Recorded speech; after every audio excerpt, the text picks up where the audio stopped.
guitare. Une hôtel de guitare.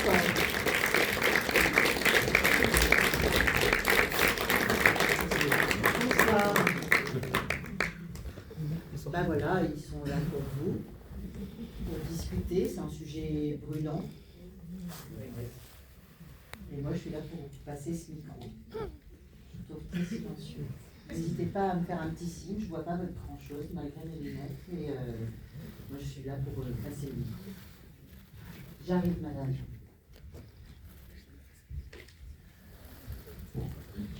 Bonsoir.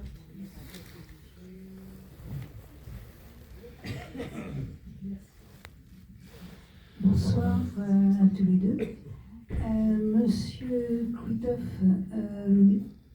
est-ce que vous avez choisi le sujet des Gilets jaunes parce que vous y avez été confronté, soit directement, soit avec des proches autour de vous? Je sais pas, ça donne l'impression que ça vous touche de très près.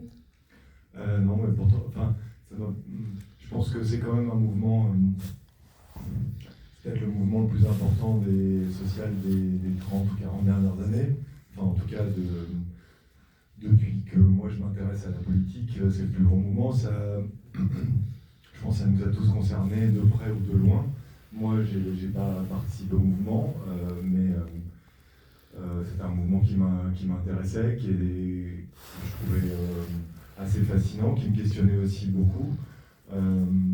Et en fait, on n'est pas parti du mouvement pour faire un film. On avait, avec mon co-scénariste Jean-Baptiste Delafour, on avait écrit un film avant qui s'appelait Les Promesses, qui était qui parlait un peu de professionnels de la politique dans une mairie de banlieue, c'était avec Isabelle Huppert et Reda Kateb, mais on était avec des professionnels et on avait envie de faire un autre film politique, mais de parler d'engagement citoyen, de gens qui se battent pour essayer de changer les choses, mais sans qu'il y ait le pouvoir ou l'argent ou un rôle, voilà, et notamment la découverte un peu de l'engagement politique, et on s'est intéressé aux Gilets jaunes un peu en même temps, c'est-à-dire que les Gilets jaunes avaient la particularité d'être un mouvement qui a initié beaucoup de gens à la politique, et comme le personnage de Virginie, mais beaucoup de Gilets jaunes n'avaient pas d'activité politique ou syndicale préalable, voire certains, beaucoup, ne votaient plus ou ne votaient pas.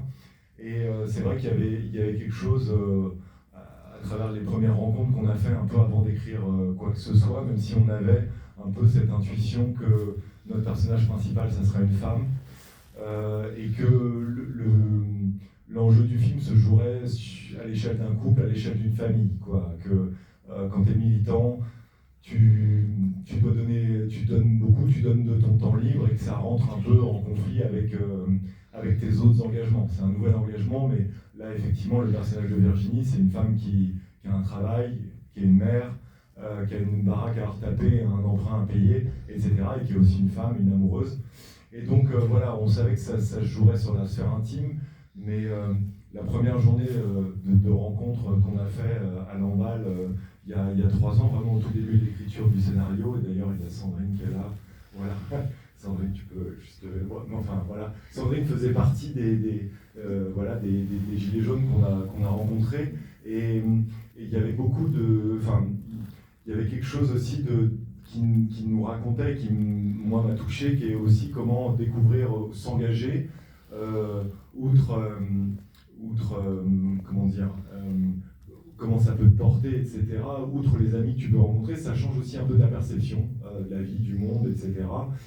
Il y avait ça un peu dans ces découvertes qu'on nous racontait, on nous racontait des moments heureux, puis on nous racontait des moments beaucoup plus durs, et parfois de l'amertume, mais je retenais un petit peu ça, et ça, c'est aussi un peu ce qui rencontrait notre petite intuition de départ.